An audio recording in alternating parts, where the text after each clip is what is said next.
Bonsoir à tous, bienvenue dans Point de Vue, ravi de vous retrouver pour notre rendez-vous quotidien. Vous connaissez la formule, 4 invités et autant de points de vue sur 4 sujets qu'on découvre tout de suite en images. La France n'a plus de ministre de l'Intérieur depuis ce matin, mais c'est l'affaire de quelques jours, nous dit le porte-parole du gouvernement. Tout ça fait quand même un peu désordre. Y a-t-il encore un pilote dans l'avion? On se posera la question. Et puis nous parlerons des retraités qui manifestent aujourd'hui en France à l'appel de 9 organisations. Sont-ils les maltraités du pouvoir? Ont-ils raison de protester comme ils le font? Vous nous donnerez votre point de vue. Nous parlerons aussi de la procréation médicalement assistée pour les couples de lesbiennes et les femmes seules. 2 personnalités importantes de droite, Gérard Larcher, Valérie Pécresse, disent qu'ils ne sont pas opposés à condition qu'on mette un certain nombre de garde-fous. Est-ce que ça veut dire que c'est déjà plié, la PMA puis la GPA?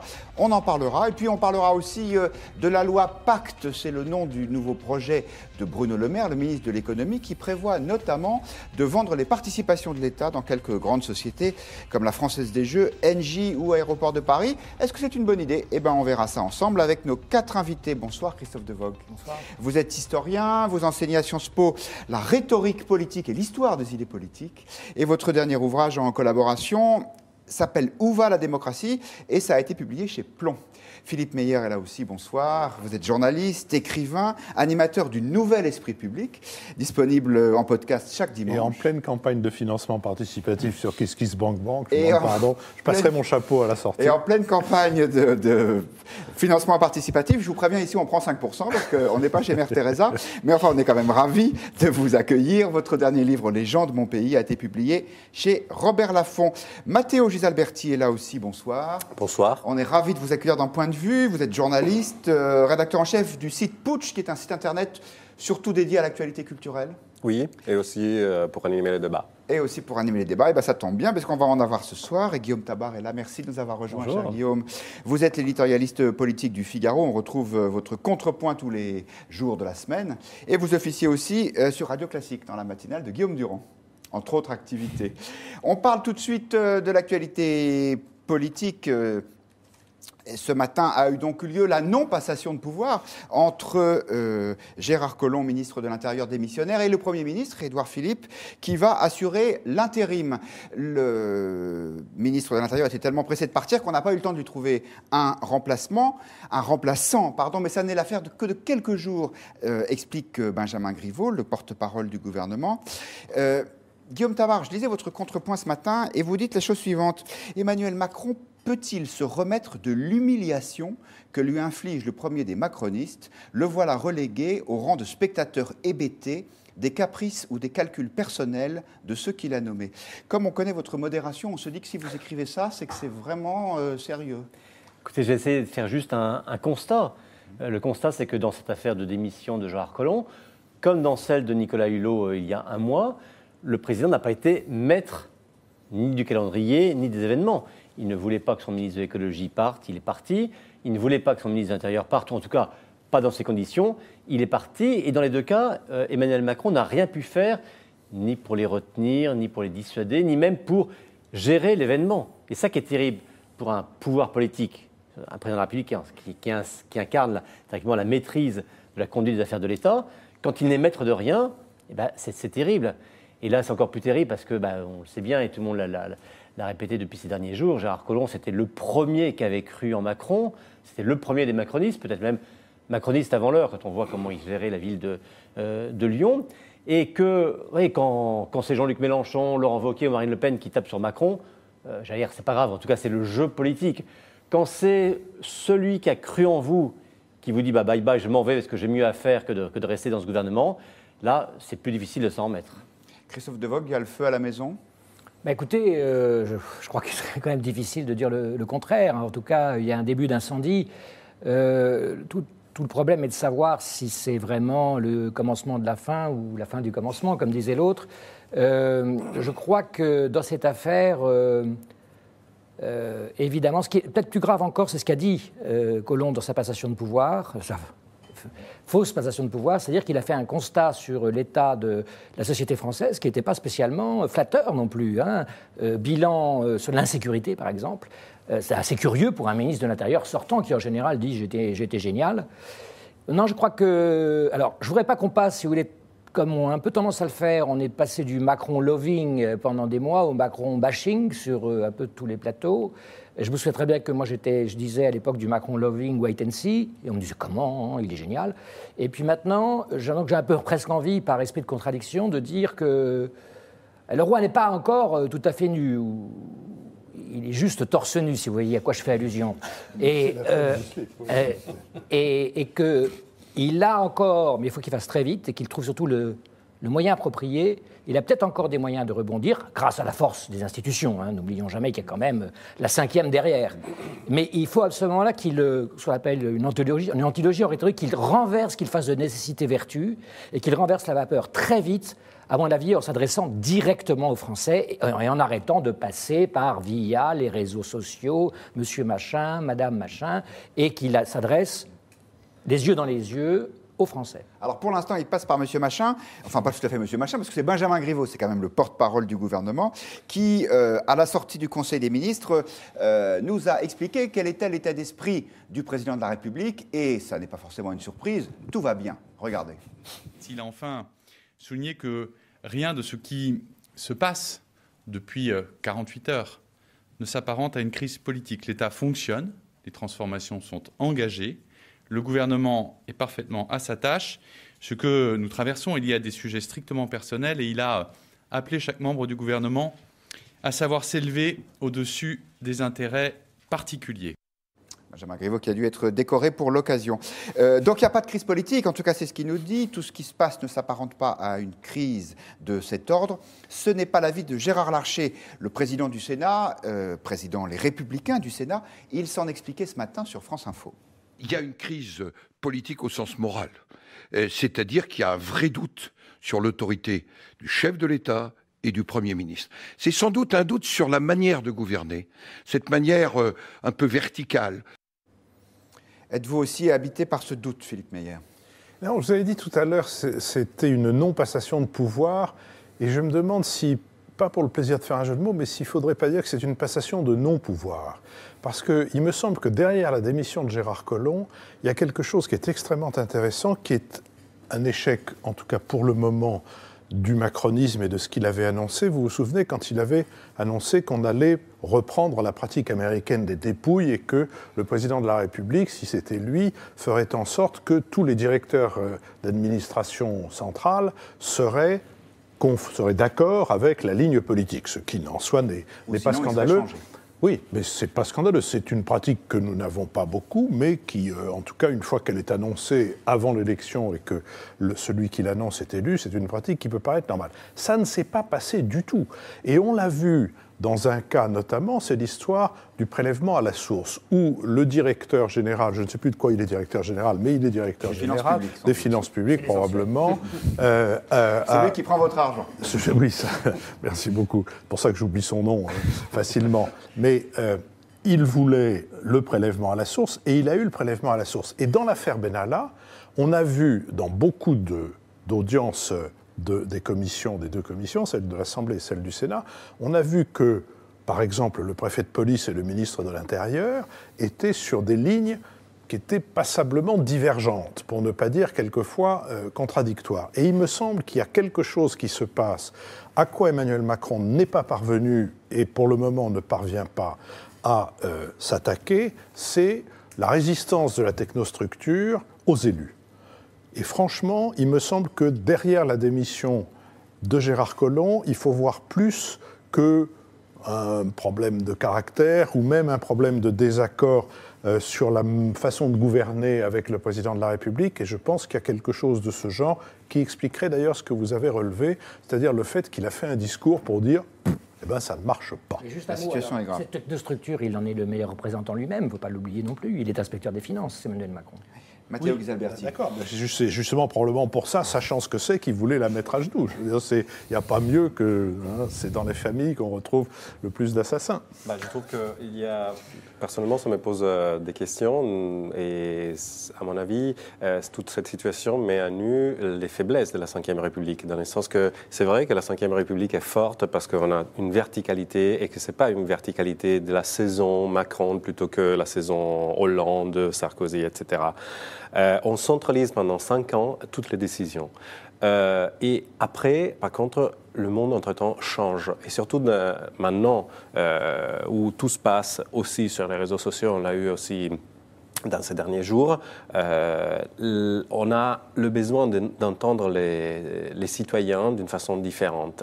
Et la chose encore qui m'a laissé plutôt perplexe ce matin dans cette non-passation de pouvoir ou de non-pouvoir passation, enfin bref, était le fait que le ministre de l'Intérieur découvre que la France va mal, que les périphéries sont en brésier. Et je me dis, mais comment c'est possible qu'un ministre de l'Intérieur qui appartient à un gouvernement qui a une majorité écrasante dans un Parlement, il n'a pas pu prendre des décisions avant pour au moins agir? Parce qu'on doit se rappeler que de toute façon, l'alerte terroriste est très élevée. On a eu des morts encore, donc des agressions qui sont pratiquement quotidiennes. Voilà, je trouve que toute cette situation devrait faire réfléchir sur la possibilité de mettre des contrepoids du point de vue du contrôle. Je ne sais pas si des minorités plutôt que d'autres formes de contrôle, mais qui existent dans des grandes démocraties comme les États-Unis, comme la Grande-Bretagne, etc. Pardon, mais deuxième sujet, pour rebondir sur ce qui vient d'être dit, en tant que maire de Lyon, artisan de la grande métropole, le ministre de l'Intérieur a fait tout ce qu'il a pu, déjà comme maire de Lyon et aussi comme ministre de l'Intérieur, pour que la France périphérique soit de plus en plus périphérique. On peut se demander pourquoi cette précipitation de Gérard Collomb à vouloir quitter le pouvoir. Il a dit à nos confrères du Télégramme, si un successeur, le Progrès, pardon, nos confrères du Progrès, si un successeur est trouvé dans la nuit, je lui aurais passé les pouvoirs au ministère de l'Intérieur et oui, je pourrais revenir à Lyon, comme si c'était une question d'heure. Comment est-ce que vous expliquez cette attitude de l'ex-ministre de l'Intérieur, Guillaume Tabar ? Je pense qu'effectivement, la clé, elle est lyonnaise plus qu'elle n'est nationale. Oui, mais c'est en 2020, les élections municipales à Lyon. Il a le temps, non ? Oui, mais Gérard Collomb est attaché sincèrement à sa ville, autant que sa ville lui est attachée. Or, depuis qu'il a quitté physiquement Lyon, même s'il s'en est régulièrement, en tout cas depuis qu'il a quitté les rênes et de la mairie et de la métropole, eh bien, les choses avançaient sans lui. Et entre, malgré tout, l'usure d'une équipe qui est en place depuis un bout de temps, et puis aussi le fait que, après Collomb, y compris ses propres adjoints, ses propres bras droit et bras gauche qu'il a mis à la tête et de la ville et de la métropole, ont pris aussi un peu leur autonomie. Je pense qu'il a senti que cette ville se dérobait un peu sous ses pieds. Et qu'il a eu peur de ne plus pouvoir y revenir ou de ne plus pouvoir contrôler sa vie et son développement. Dès maintenant, à Lyon plus encore qu'ailleurs, on est déjà dans la préparation des municipales. Le fait aussi qu'on dit que la femme de Gérard Collomb ait des ambitions municipales, que lui a voulu accompagner, etc., et qui crée un climat quand même visiblement assez détestable au sein de la vie politique lyonnaise. Tout ça faisait qu'il y avait quelque chose qui ne tournait plus rond à Lyon. Et il s'est dit, si je ne veux pas rater le coche en 2020, il faut qu'au plus vite, je me réinstalle dans ma ville. Et tant pis pour Macron. Vous nous donnez votre point de vue, bien sûr, sur les réseaux sociaux, sur le Figaro.fr, sur Twitter. Hashtag Figaro Life, hashtag point de vue. Thomas nous dit, Emmanuel Macron n'a pas besoin de ce départ pour s'affaiblir tout seul. Monsieur Babineau, qui est probablement un pseudonyme, nous dit, l'affaire Benalla a écorné l'image de Gérard Collomb. Il essaye désormais de maîtriser son destin. JLR nous dit, 3 ministres ont déjà quitté le gouvernement en peu de temps. À un moment, il va bien falloir se poser les bonnes questions. Eh bien, c'est ce qu'on essaye de faire, cher JLR. Il y a un internaute qui nous parle de Benalla. Christophe Devogue, il y a eu cet été Benalla, Hulot, maintenant Collomb. Est-ce que c'est juste une mauvaise passe ou est-ce que ça commence à devenir un système ? Est-ce que vous voyez une cohérence entre ces 3 événements, outre le fait qu'ils sont tous les 3 négatifs pour le pouvoir ? La cohérence, c'est la mauvaise réaction dans les 3 cas du président. C'est-à-dire qu'il a mal géré les trois affaires et qu'il a été mis devant le fait accompli par les 3 qui ont fait soit une bêtise ou autre chose, mais peu importe, mais qui l'ont mis devant le fait accompli et donc, rappelons-nous la fameuse phrase, maître des horloges, là il ne l'est plus. Je voudrais quand même revenir sur 2 choses. D'une part, rendre hommage à un excellent journal pour ce qu'il a fait, car la démission de Collomb, si je me souviens bien, c'est dans le Figaro qu'elle a été annoncée. Absolument. Et je crois que ça n'a pas peu contribué au scénario, enfin je veux dire au déroulement, à la chronologie de cette crise. Et deuxièmement, je pense quand même que la question de l'autre Guillaume et quand même demeure. Pourquoi cette hâte, qu'il veuille retourner à Lyon, on peut le comprendre, qui n'est pas la France périphérique, on est bien d'accord, qui est vraiment... C'est le contraire, on est bien d'accord. Lyon a été organisé pour en finir avec la France périphérique. C'est vraiment l'autre grande ville, finalement. Et c'est l'autre capitale des Gaules, certes, mais c'est l'autre capitale. Et je me demande quand même cette hâte. Vous avez posé une question rhétorique, vous savez, je suis un peu malade des mots. Vous avez dit pourquoi. Et ce qui se passe dans la tête des Français, je crois, c'est justement la question du pourquoi. Pourquoi cette protection si longue de Benalla ? C'est pas l'affaire Benalla, mais pourquoi cette protection si longue ? Pourquoi cette hâte ? Vous voyez ce que je veux dire ? Et la question du pourquoi, elle est terrible, parce que c'est la question qui mine, puisque la question du pourquoi donne immédiatement prise au soupçon. Donc, je crois qu'on n'est qu'au début de l'affaire et qu'il faudra un jour que le président, je reviens à ça, s'explique sur ce pourquoi et pas seulement le comment.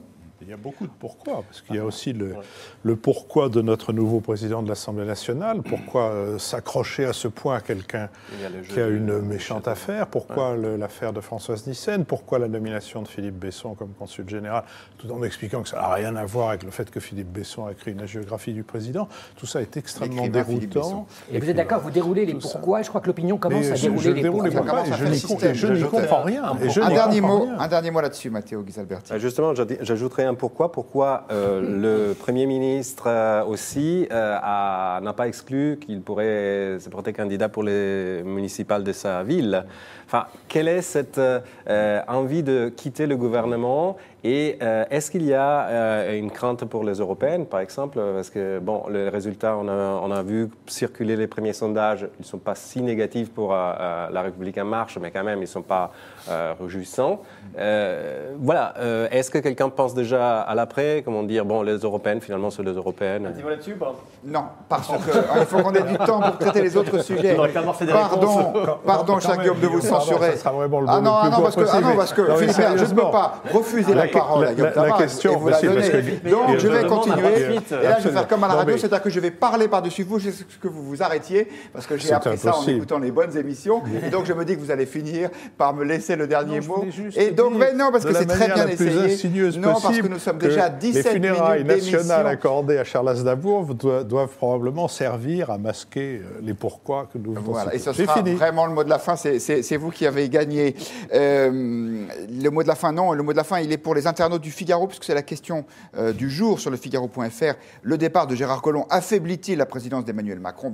C'est assez compréhensible, assez logique. Plus exactement, vous êtes 75% à nous dire oui. Et pour ceux qui s'inquiéteraient de cet affaiblissement, voici les dernières nouvelles du président. Le chef de l'État est en train d'inaugurer le mondial de l'automobile et il a déclaré qu'il avait son cap, qu'il était tenu, que le gouvernement était au travail et que tout le reste n'était que péripéties. Nous voilà rassurés.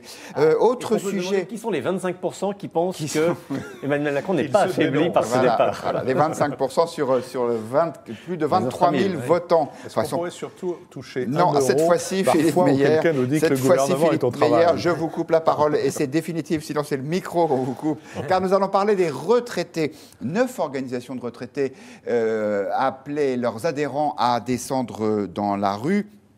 On le sait, les retraités ont plusieurs motifs de satisfaction. L'augmentation de la CSG pour 7,5 millions d'entre eux.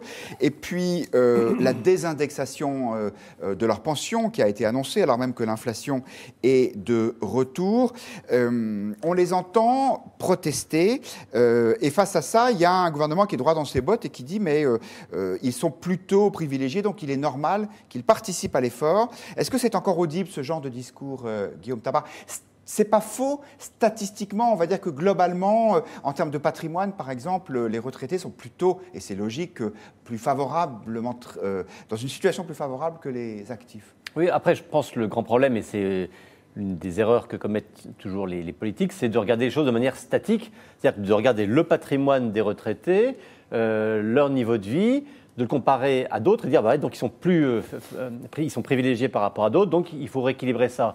Sauf que le premier système de péréquation, de correction des inégalités, de justice entre les générations, ce n'est pas l'État qui l'accomplit par son système de redistribution, ce sont les familles elles-mêmes. On le voit tous autour de nous, des grands-parents qui peut-être effectivement ont eu la chance d'avoir des retraites préservées par rapport à celles que seront les générations à venir, eh bien, ce sont ces grands-parents qui aujourd'hui vont aider un petit enfant à s'installer, à démarrer dans la vie, etc. Donc vous voyez, le fait de pointer une catégorie de manière statique ne prend pas compte de cette réelle solidarité qui est déjà à l'œuvre. Et c'est sûr qu'un retraité qui va aider ses enfants, ses petits-enfants ou autour de lui, vit assez mal d'être pointé du doigt comme ça. Ensuite, il y a un choix économique du gouvernement qui peut se défendre, qui est difficile, qui n'est pas populaire. Pendant la campagne présidentielle. Et pour le coup, qui est un choix qu'on peut dire courageux, en sens où il va à rebours de la popularité facile, qui consiste à dire, voilà, je veux mettre le paquet sur le travail, donc sur toute la richesse qui va permettre de créer du travail, et donc l'argent que je vais mettre sur la création du travail, donc par exemple les baisses des charges des entreprises, eh bien, je vais en mettre un peu moins dans l'aide aux retraités. Ça peut se justifier, ça peut se défendre, mais le problème, c'est qu'il y a un effet cumulatif, il y a un discours global qui donne le sentiment, pas tant d'appeler les autres à l'effort, mais de ne pas prendre en compte, de ne pas prendre en considération ces retraités. On peut demander aux gens de faire des efforts, mais quand on leur tient un langage, du respect et de l'accompagnement, pas quand on semble les montrer du doigt. Écoutez, ces quelques réactions, elles ont été recueillies aujourd'hui lors des manifestations dont je vous parlais à l'instant. Sur 16 millions de retraités, il y en a 2 millions qui sont déjà sous le seuil de la pauvreté. On commence à avoir des taxes sur nos biens, alors qu'on a travaillé 48 ans, 45 ans, qu'on a mis 30 ans pour payer nos maisons. Avec 1200 € par mois pour vivre en région parisienne, c'est absolument impossible. Depuis 2 ans, je pense avoir perdu 10% de pouvoir d'achat. Entre la CSG et la non-revalorisation, c'est à peu près ce qu'on a perdu. Et effectivement, tout cela pour que M. Macron puisse financer l'impôt sur la fortune des spéculateurs. Des témoignages recueillis par RT France. Matteo Xalberti, c'est légitime cette protestation des retraités ? Je partage l'avis de Guillaume Tabar sur le fait qu'on stigmatise en tout cas une classe de la population comme si elle avait commis quelques fautes parce qu'elle a accumulé entre guillemets de l'argent. Mais effectivement, comme le disait aussi cette retraitée qui manifestait, déjà habiter à Paris ou habiter dans une ville de Provence, c'est différent. Et puis, n'oublions pas qu'il y a toujours le discours du droit à passer la richesse qu'on a quand même, pas seulement accumulée, mais conservée et fait fructifier à nos enfants, aux générations suivantes. Donc, ce que je trouve vraiment bizarre pour un gouvernement, c'est d'ignorer que de toute façon, il y a aussi beaucoup de retraités qui commencent à prendre la voie de pays européens qui ont fait de l'attraction par exemple, le Portugal, leur marque de fabrique, et donc plein de retraités européens, non seulement français, vont là-bas, parce qu'en plus il fait chaud, il fait bien, etc. Et c'est une question qu'on devrait se poser. Pourquoi je dois m'expatrier pour garder ce que j'ai finalement gagné pendant toute ma vie, c'est notre cas maintenant, mais je veux dire, c'est assez une question de sécurité et aussi de justice. C'est insupportable de voir encore une fois qu'on met une étiquette sur les personnes âgées, retraitées, etc. Surtout parce qu'ils devront aussi participer à des efforts en ce qui concerne les frais sanitaires. Parce que quand en plus on habite par exemple en Provence et on n'a pas l'accès tout de suite à des médicaments, etc., souvent on doit prendre un taxi. Le coût de la vie pour une personne âgée qui doit se maintenir en bonne santé, parfois c'est plus important que... Surtout avec une espérance de vie qui augmente, ce dont on se réjouit. On vous pose la question sur Twitter, est-ce que, selon vous, le gouvernement s'attaque trop aux retraités ? Là non plus, ce n'est pas une surprise complète. Vous êtes très majoritairement, à 83%, vous répondez oui à cette question. Gepetto nous dit sur le Figaro.fr, pourquoi un tel acharnement envers les retraités ? Elan nous dit, il faut laisser les retraités et commencer par baisser les dépenses de l'État. Alors même si M. Babineau nuance, il y a une certaine cohérence, car la priorité, c'est de relancer l'économie et mettre la nouvelle génération dans les meilleures conditions. C'est vrai, Philippe Meyer, l'argent, il faut aller le chercher là où il est, non ? Est-ce qu'il n'est pas précisément là où il est, c'est-à-dire l'argent public ? Et est-ce que la question de l'orientation de la dépense publique, d'une amélioration de la dépense publique, d'une amélioration de son contrôle, que la Cour des comptes appelle de ses voeux de manière très précise, tous les ans, sur beaucoup de sujets. Et en pure perte c'est la plupart du temps en pure perte. Je peux vous dire, je préside une association qui a été contrôlée par la Chambre régionale des comptes. nous en sommes sortis avec les félicitations du jury, mais je peux vous dire qu'ils entrent vraiment très très en détail et que je vois que c'est la même chose pour les administrations, sauf que nous, si on avait été pris en faute, on l'aurait payé cher, que là, les administrations ne sont comptables de rien. D'ailleurs, l'État n'est comptable de rien. L'État peut vous voler, vous pouvez gagner un procès contre l'État, mais comme vous ne pouvez pas le saisir, ça ne sert à rien et vous en êtes pour vos frais. Donc il y a cet aspect des choses, il y a aussi ce filtre pour apprécier la réalité qui est une espèce de filtre mi-idéologique, mi-statistique. Alors il y a des chiffres. Alors c'est vrai qu'on a mieux vécu quand on avait 20 ou 30 ans dans les 30 Glorieuses que maintenant. C'était plus facile de trouver du travail, c'était plus facile de trouver un bon salaire, c'était plus facile de changer d'emploi, etc. Et il y avait de l'inflation pour financer l'appartement. Et il y avait de l'inflation. Aujourd'hui, on nous dit que l'OCDE, je crois, dit qu'en 2020, les retraités perdront 400 €, mais comme c'est sur une base d'inflation qui est comme ça tirée au doigt mouillé, on ne sait pas très bien ce que ça veut dire. Mais prenons un exemple. Si on s'intéresse à la réalité, comme vous l'avez tous les deux réclamé, la réalité de beaucoup de ces retraités qui aident leurs enfants ou leurs petits-enfants, ça passe par l'immobilier. On achète de quoi loger ceux de ces petits-enfants qui vont faire des études ou qui vont rentrer en apprentissage, à Lyon, à Paris, ailleurs, là où c'est très cher. Et là, qu'est-ce qui arrive ? Il arrive l'impôt sur la fortune immobilière. Si vous êtes retraité, que vous habitez, par exemple, l'Aveyron, qui est un endroit où je vous encourage vivement à venir habiter, qui est le plus beau département du monde. Ne soyons pas restrictifs. Si vous habitez l'Aveyron et que vous avez un petit-fils qui fait des études à Paris, vous avez acheté un studio et c'est une résidence secondaire. Cette résidence secondaire est taxée au maximum des maximums, ce qui fait que si vous n'êtes pas un retraité fortuné, ça vous rend la vie extrêmement difficile. Toutes ces choses-là, c'est-à-dire de qui s'agit-il quand on parle des retraités ? Nous ne le savons pas, nous ne voulons pas le savoir d'ailleurs. On considère que simplement ce sont des gens qui ont des revenus plus confortables assez confortables pour contribuer à quoi ? À l'impôt ? N'oublions pas qu'il y a aussi des retraités qui essayent, qui veulent travailler. Et qui continuent à travailler. C'est devenu plus facile. Christophe Devoe. Oui. Je voudrais juste donner une petite dissonance quand même. N'oublions pas, quand on entend le syndicaliste qui dit « nous avons travaillé 40-45 ans », je suis désolé, ce n'est pas vrai du tout pour cette génération-là, puisque justement, elle avait la retraite au bout de 37 ans et demi. Il faut quand même le rappeler.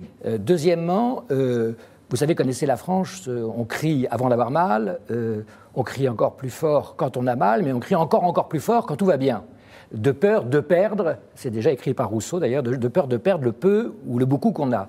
Dans cette affaire, je pense que Macron a été quand même, sur ce point, parfaitement clair. Il a annoncé la couleur avec la CSG, et les retraités qui n'ont pas lu son programme, là quand même, peuvent peut-être s'en prendre à eux-mêmes. Ce que je voudrais dire, c'est que là encore, c'est une question de pédagogie et de rhétorique. Quand il dit « je veux favoriser le travail », les gens le prennent très mal parce qu'ils ont travaillé toute leur vie. Ce n'est pas du tout comme ça qu'il faut présenter les choses. Il dit je veux favoriser les catégories actives, mais pas du tout le travail. Les gens disent aussitôt, alors nous on est des paresseux, vous avez entendu la réaction. Bref, là il y a vraiment un problème de pédagogie et de rhétorique et de maladresse, et comme vous savez, il y en a eu quelques-unes, mais je pense quand même que sur le fond, on ne peut pas dire qu'il a raconté du pipeau. Il a bien dit qu'il allait défavoriser les retraités. Le problème, c'est que les retraités ont voté massivement pour lui. Et que là, il tape dans le cœur de l'électorat. Le vrai problème, à mon avis, pour Macron, ce n'est pas forcément les retraités, c'est les classes moyennes. Parce que les classes moyennes ont voté pour lui. Et les classes moyennes, alors là, du point de vue taxe, alors je dirais retraités compris, plus largement, les classes moyennes sont vraiment actuellement les dindons de la farce fiscale. Elle profite moins, effectivement, des baisses d'impôts annoncées, en tout cas en début de quinquennat, pour les plus favorisés. On change de sujet pour parler de la PMA, la procréation médicalement assistée. On attend un projet de loi du gouvernement pour l'extension de cette procédure aux couples de lesbiennes et aux femmes seules. On avait le sentiment qu'il pouvait y avoir une opposition de la droite à ce type de projet. Eh bien, ça n'est pas si évident que ça. Valérie Pécresse, la présidente des Républicains de la région Île-de-France, l'a dit dimanche dernier au grand jury RTL, Le Figaro, LCI. elle n'est pas contre à condition qu'il y ait des garde-fous, entre guillemets, qui soient installés. C'est aussi le point de vue de Gérard Larcher, le président du Sénat. Il est lui aussi républicain et il était ce matin sur France Info. Regardez. Moi, personnellement, je ne refuse pas la PMA à un certain nombre de conditions liées à la parentalité. Je pense à la levée de l'anonymat sur le don de gamètes. Ce que je veux être, c'est le porte-voix de 2 revendications. L'accès aux origines des enfants, le droit à l'accès aux origines et la non-marchandisation du corps humain. Ce seront mes 2 combats. Voilà, à ces conditions, Valérie Pécresse ne semble pas opposée à la PMA pour les couples de femmes. Guillaume Tabar, ça vous surprend ces 2 prises de position ? Non, elles étaient totalement prévisibles et je peux même vous annoncer les réactions futures de ces mêmes dirigeants. C'est-à-dire qu'une fois que la PMA sera votée, bien sûr sans aucune des garanties qu'ils réclament aujourd'hui, la frontière sera mais ok, c'est fait, mais nous nous opposons à la GPA parce que c'est la marchandisation du corps, tel qu'on le répète, etc. Et puis ensuite, lorsque le combat des partisans de cela avanceront, ils diront la GPA, oui, mais à condition la GPA éthique, avec un certain nombre de garde-fous. Bon, lesquels garde-fous n'existeront pas, et ainsi de suite. On revit exactement la même pièce dans un scénario qui avait commencé dès 1999 avec le Pacs. Souvenez-vous, lorsque le Pacs était débattu, proposé par le gouvernement Jospin, et que certains disaient attention, le Pacs nous annonce le mariage homosexuel. La garde des Sceaux en premier, Elisabeth Guégoun, mais enfin, vous agitez des fantasmes pour faire peur aux gens, ça sera bien évidemment, il ne sera jamais question du mariage, et ainsi de suite. Et un certain nombre de gens de droite, le problème c'est qu'on a d'un côté à gauche des gens qui ont un certain nombre de visions des choses, une anthropologie, pour prendre un mot, peut-être un gros mot, mais une anthropologie qu'ils défendent même lorsqu'elle est minoritaire dans l'opinion. Et qu'on a souvent en face une droite qui ne réfléchit pas ou qui n'est pas attachée à une réflexion anthropologique et qui adapte sa position à ce qu'elle croit être la position dominante de l'opinion. Donc tant que l'opinion et des médias, mais même de l'opinion globalement, lorsque la droite avait le sentiment que l'opinion était majoritairement contre le mariage homosexuel, elle était contre. Lorsqu'elle a vu que les sondages ont retourné, elles ont basculé. Et là, pour la PMA, c'est ce à quoi on assiste. Pendant longtemps, Édouard Philippe le premier, lorsqu'il était encore député de droite, disait « Nous nous opposerons fermement à la PMA, etc. » À l'époque, l'opinion était majoritairement contre. Là, on voit que les sondages bougent. Eh bien, les mêmes dirigeants de droite, enfin une grande partie des dirigeants de droite, adaptent leur... Voilà. Et vous voyez, un combat est mené non pas par conviction, mais par calcul politique, il est toujours perdu d'avance. Philippe Meillat, ce que dit Guillaume Tabar poliment, c'est que les gens de droite n'ont pas beaucoup de conviction. Je ne sais pas où ils les ont rangés, mais je dirais que même les réseaux sociaux leur foutent une pétoche terrible. Il y a une phrase de Bernanos dans le Dialogue des Carmélites, il dit qu'il se repasse la peur comme on se refile le choléra. Et c'est exactement ce qui domine dans la vie publique, pas seulement à droite, il faut dire d'ailleurs, et en effet dans les médias. Et en effet dans les médias qui, faute d'avoir cette vieille tradition du reportage qui fait qu'on a un peu une idée de ce qui se passe dans la société, regardent sur Facebook et sur Twitter en disant « Oh mon Dieu !» et se mettent à trembler à l'idée que ce qu'ils énonceraient ne serait pas approuvé par les réseaux sociaux. Donc oui, on peut avoir toutes les positions qu'on veut à propos de la PMA, mais qu'on en ait une, sacré nom d'un chien, et pas une qui change en fonction des humeurs du moment, et en plus qui ne se planque pas derrière ces mots fermement, éthique, garantie, qui veulent absolument dire le contraire de ce qu'ils sont censés dire. Il n'y aura pas de fermeté. Quant à l'éthique, on ira se faire voir ailleurs, et les garanties, on les cherchera vainement. On vous interroge sur Twitter, selon vous, la PMA pour toutes, conduira-t-elle forcément à la GPA? Et vous répondez oui à 63%. Roland développe sa réponse. Si le principe est accepté, alors les techniques s'imposeront et évolueront peut-être au-delà même de la GPA et de notre imagination. Et Antimac dit sa conviction. Aujourd'hui, on nous dit que c'est non, mais à terme, je pense qu'on sera obligé d'autoriser la GPA. On va y revenir à ce sujet de la gestation pour autrui, mais Matteo Xalberti, pour rester sur la PMA, en fait, on se demande d'où peut venir l'opposition, peut-être de l'Église catholique, du coup ? Sans doute, l'Église catholique est la seule institution, entre guillemets, ou partie de la société qui, en ce moment, s'oppose d'une façon claire à cette pratique. Il faut dire que dans la droite, il y a un marché électoral, parce que Valérie Pécresse est en train, elle aussi, de regarder à la prochaine élection. Sauf que, encore une fois, vous avez sous les yeux les résultats des législatives. La droite, elle a fait quoi je ne me rappelle plus, mais pas beaucoup. Je crois me rappeler. Quand on ne sait pas, on demande à Guillaume Tabar. En tout cas, au Figaro, c'est comme ça qu'on fait. Je veux dire, le poids de la droite au Parlement, à l'Assemblée nationale, est plutôt, comment dire, limité en ce moment aussi parce que la droite a payé. Il y a une centaine de députés LR à l'Assemblée. A payé aussi. Plus une trentaine de centristes. D'opposition. Mais elle a payé peut-être toutes ces positions qui ne sont pas claires sur tout un tas d'arguments et aussi sur l'éthique. Parce que, encore une fois, il faut dire que l'opposition de l'Église est la seule, mais en ce moment aussi, l'Église passe un mauvais moment et sans mélanger le torchon avec les serviettes, mais il faut dire que c'est un peu difficile d'entendre parler d'éthique, de respect de l'enfant, de droits de l'enfant et avoir toutes les situations, le fait que l'Église ne fait pas encore assez de ménage dans ses rangs et on n'aborde pas le sujet de la pédophilie comme il faudrait. Christophe Devoc. Oui, je crois qu'on est dans ce que, vous savez, Ezra Souleyman appelait les schizophrénies françaises. En l'occurrence, je vous signale tout de même que légalement, les enfants en question, eux, sont reconnus. Si la chose est interdite, les enfants, y compris de GPA, sont reconnus.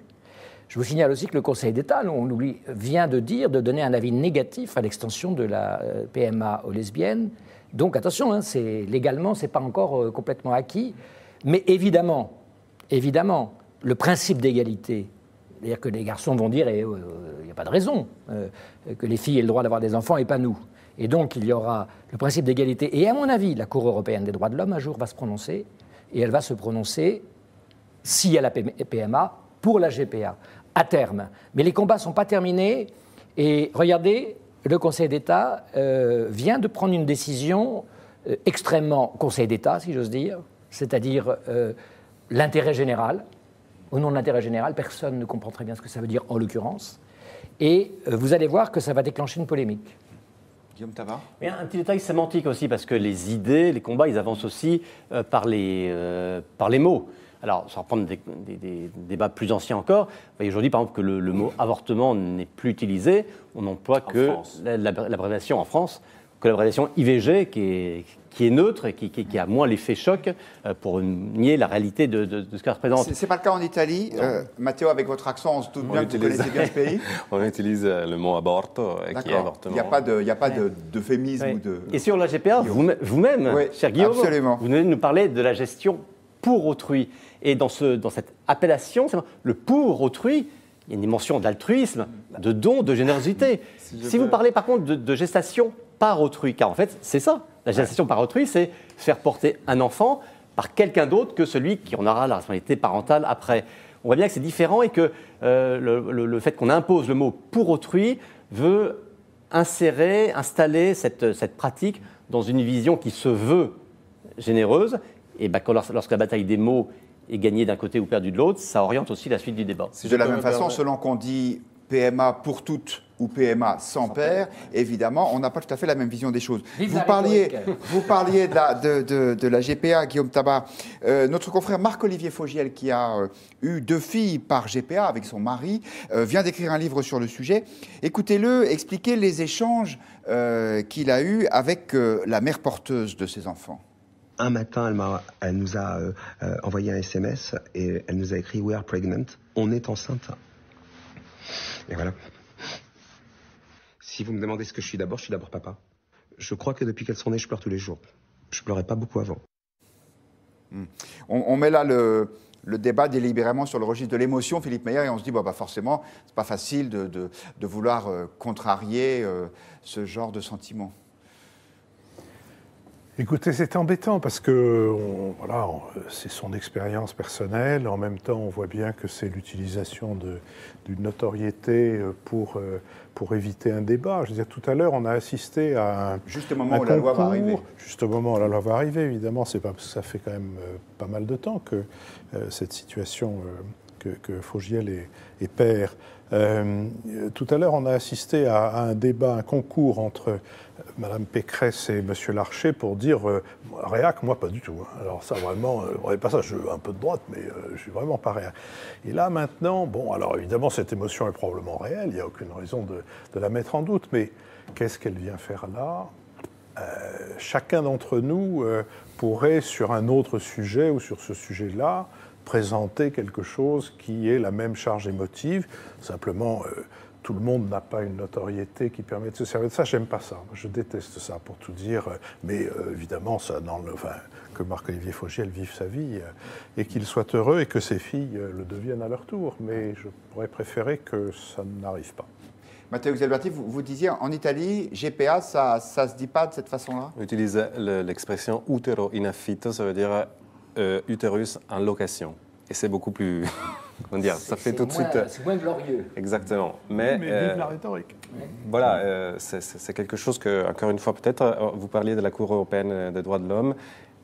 Je suis désolé de parler encore une fois des européennes, mais je pense qu'il y aura des surprises et la composition du Parlement aura aussi des implications sur la composition de la Commission européenne et peut-être dans le choix des juges qui arriveront des différents pays.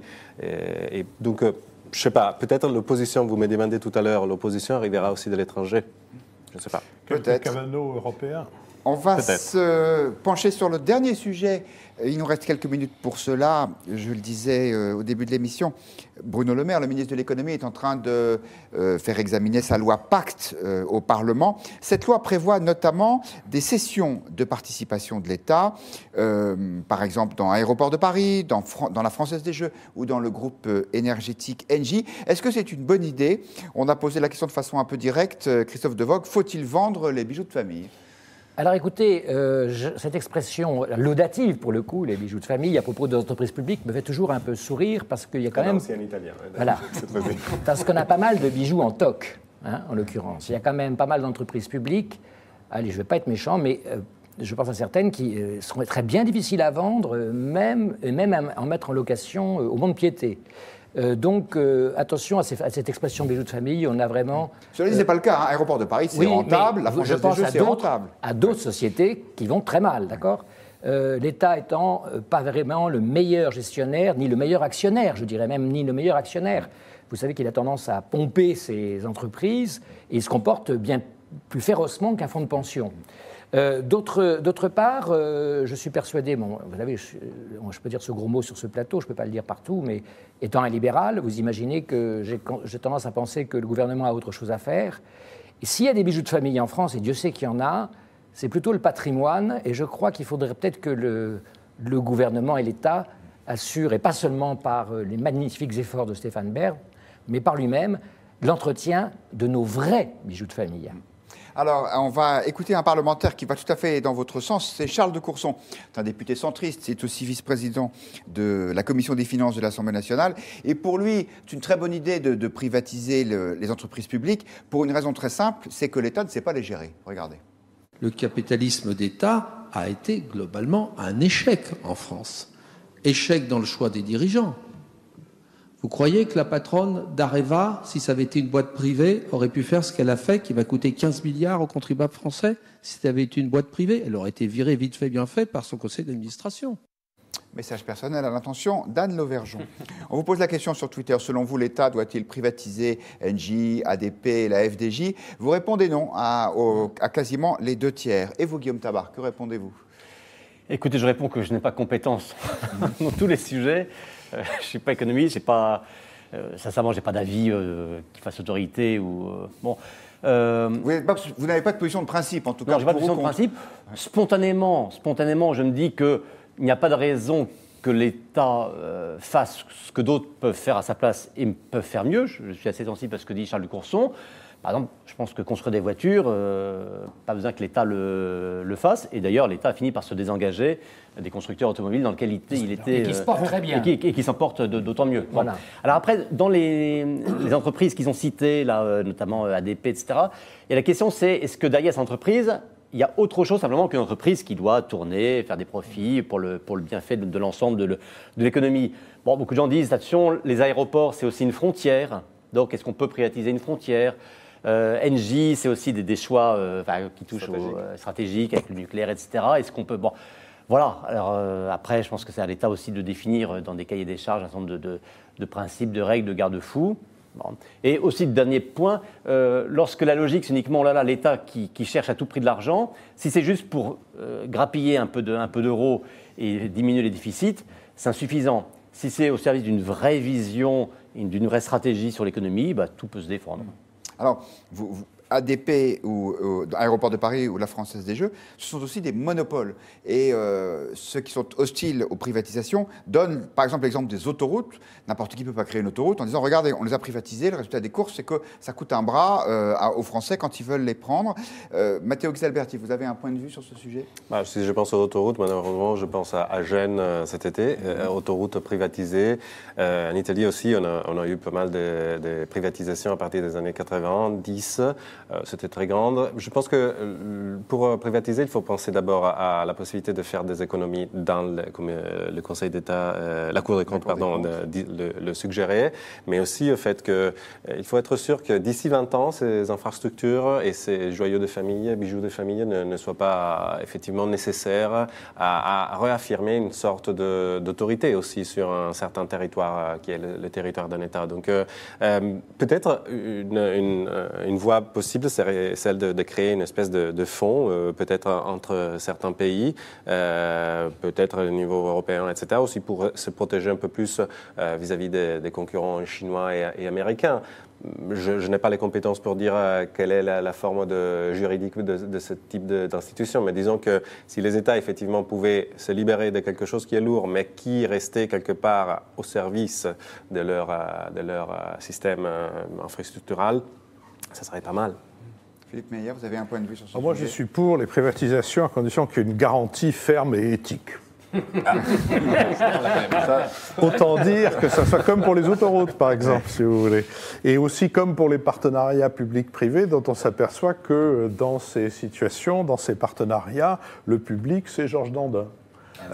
Et donc, non, je suis désolé, mais on ne peut pas aujourd'hui, en tout cas, sans compter la question des aéroports, aucun aéroport américain, ni intérieur, ni à la frontière, n'est privatisé. Ils sont tous publics. Et pourtant, ces gens ne sont pas hostilement c'est pas vraiment. Et même Trump Trump n'a pas proposé de privatiser les aéroports. Donc, en l'état actuel, à la fois d'ailleurs aussi pour la raison que vous avez dite, parce qu'on a vraiment l'impression qu'il faut à tout prix là retrouver quelque chose, parce que sinon on ne va pas pouvoir aller récupérer au Mont-de-Piété la vieille horloge normande.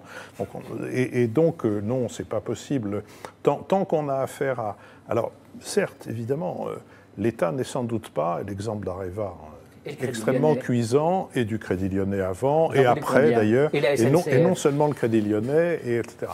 Mais commençons par faire en sorte que l'État réforme son utilisation de la dépense publique, et peut-être après on peut songer à vendre. Mais là, en l'État, on perd sur les deux tableaux. Voilà. Oui, mais Philippe Meyer, je vais vous répondre, quelle garantie ? Mais Christophe Devox, c'est vrai que c'est un peu une solution de facilité. On dit, alors c'est mieux en anglais, mais on dit, il y a une expression anglaise qui dit vendre l'argenterie pour payer le boucher.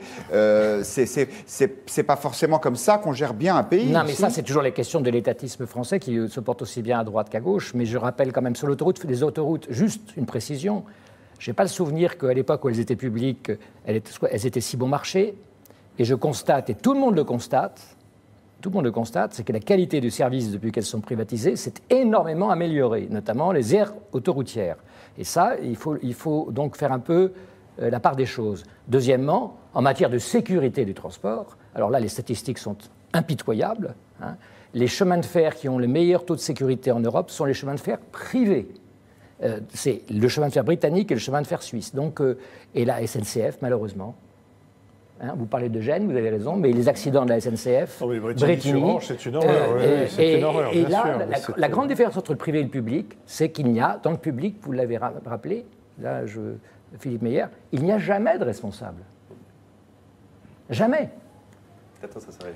Guillaume Tabar, c'est encore un marqueur de droite, la privatisation, ou bien, comme tout le monde en fait aujourd'hui, c'est une mesure de gestion comme une autre? Écoutez, oui, ça fait longtemps, je pense que ce n'est plus un clivage gauche-droite. Le dernier grand combat idéologique, c'est début des années 80. Hein. Mitterrand qui nationalise en 81 et Chirac qui privatise en 86. Depuis, tous les gouvernements y ont eu recours. Et je crois même, je crois que le record de privatisation, c'est sous le gouvernement de Jospin, qui n'est pas vraiment un gouvernement de droite. Ce qu'on peut simplement espérer comme contribuable, c'est que l'État vende au bon prix et qu'il ne se fasse pas avoir, parce que la Cour des comptes, encore elle, a relevé dans le passé un certain nombre d'affaires qui ont été meilleures pour les acheteurs privés que pour les vendeurs publics. Voilà, point de vue, c'est fini pour ce soir. Merci beaucoup à tous les quatre d'y avoir participé. Vous retrouvez à ce même endroit demain à la même heure. Marie-Amélie Lombard, bonsoir.